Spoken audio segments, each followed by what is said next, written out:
สวัสดีเพื่อนๆ วันนี้เราจะมาให้ดูภายในเครื่องทำน้ำแข็งขนาดเล็กนะครับ เครื่องทำน้ำแข็งของเรามีปัญหาว่าเครื่องทำงานปกติทุกอย่างยกเว้นไม่เย็นนะครับ เราเลยถอดออกมา อันนี้คือมอเตอร์นะครับ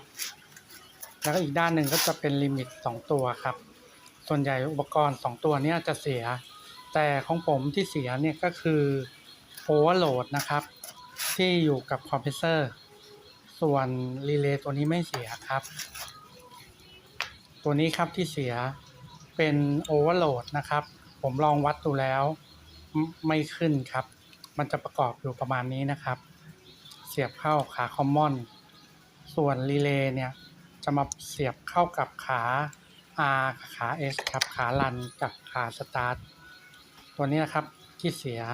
ราคาหลัก10 บาท